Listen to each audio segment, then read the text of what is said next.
अखेर सप्टेंबर पासून देशात जनगणना सुरू होण्याची शक्यता दिसते।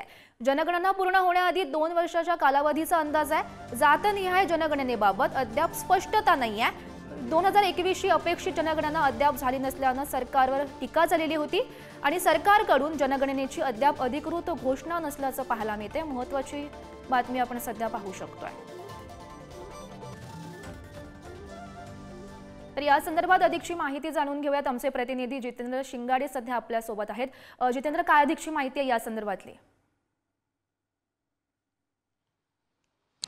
गौरी, 1881 पासून भारतात दरवर्षी म्हणजे दर 10 वर्षांनी जनगणना करण्यात येते। शेवटची जी जनगणना झाली होती ती 2011 मध्ये झाली होती। 2021 मध्ये जनगणना होणे अपेक्षित होते, मात्र कोरोनामुळे ही जनगणना पुढे ढकलण्यात आली। आज 4 वर्ष उलटून गेले आहेत, मात्र जनगणनेला अजूनही सुरुवात झालेली नाही।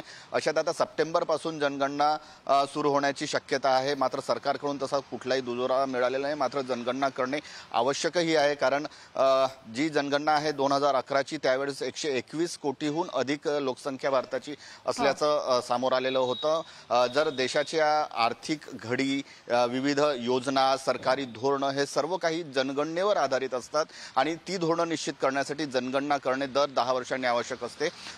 त्याचबरोबर येणारी जो 2029 ची निवडणूक आहे त्यामध्ये संसदेच्या जागा वाढवण्याची शक्यता आहे, त्यासाठी देखील जनगणना आवश्यक आहे। त्याचबरोबर सीमांकन देखील नव्याने होणार आहे, त्यासाठी देखील जनगणना आवश्यक आहे। या सर्व गोष्टींसाठी जनगणना आवश्यक असल्याने सप्टेंबर पासून जनगणना सुरू होण्याची शक्यता आहे, मात्र त्याला दुजोरा मिळाला नाही। मात्र सोबतच जातनिहाय जनगणनेची मागणी विरोधकांकडून सतत करण्यात येत आहे, त्याबाबत अजूनही यात स्पष्टता नाही आहे। त्यामुळे जनगणना जरी सुरू झाली तरी त्याला 2 वर्षांचा कालावधी लागेल आणि त्यामुळे 2031 पर्यंतचा जो जनगणनेचा डेटा आहे तो किती कामात येईल हे देखील पाहणं तेवढंच महत्त्वाचं ठरणार आहे। मात्र जनगणना करणे हे आता सरकारसाठी देखील आवश्यक आहे आणि ती सुरू होण्याची शक्यता सप्टेंबर पासून आहे। नक्कीच जितेंद्र, धन्यवाद दिलेल्या या सविस्तर माहितीसाठी।